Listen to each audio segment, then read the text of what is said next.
GFSB chairperson Gemma Vasquez opened the event and said Gibraltar plc had taken great strides with the introduction of the Fair Trading Act and the Business Nurturing Scheme.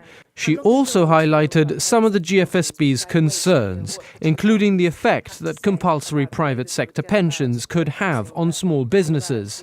Both leaders sought to address these. We would have to be persuaded that it's not going to have a detrimental effect on small businesses, because in the current economic climate, we cannot afford to increase the burden on small businesses to the extent that we make it then difficult for those companies and those businesses to survive.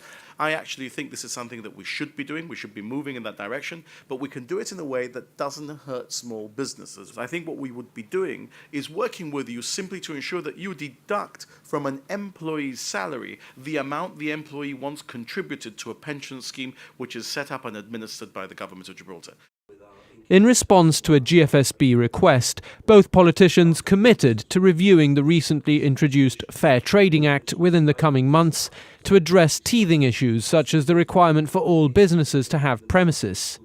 There was much less agreement when it came to their very different ideas for a new power station.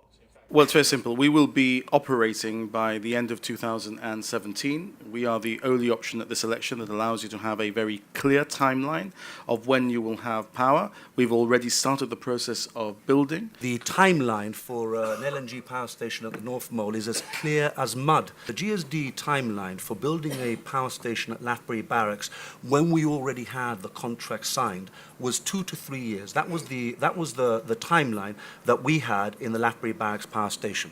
And we don't think that timeline actually changes. We have laid the foundations already for the new power station. We've been piling there now for over 2.5 months.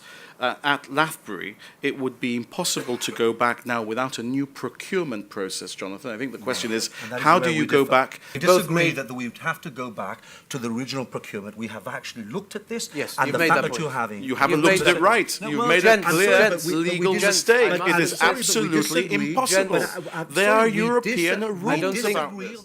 Mr. Picardo also revealed about 1/3 of the electricity distribution network has already been upgraded, with 2/3 still to go.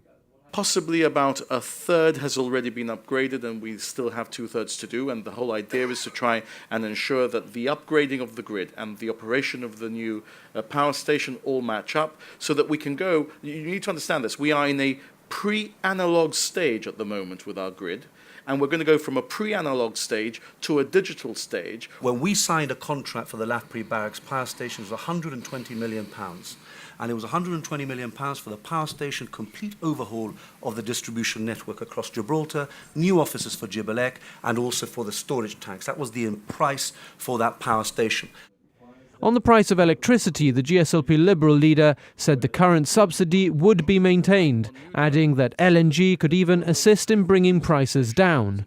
Daniel Feetham said his party's policy is to introduce means testing for households, but not to remove the subsidy for businesses.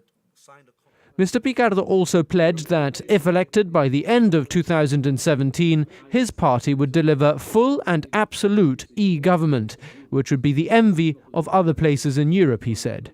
Mr. Feetham agreed that it was absolutely imperative that e-government become a reality, not just for the benefit of small businesses, but also, he said, for the civil service.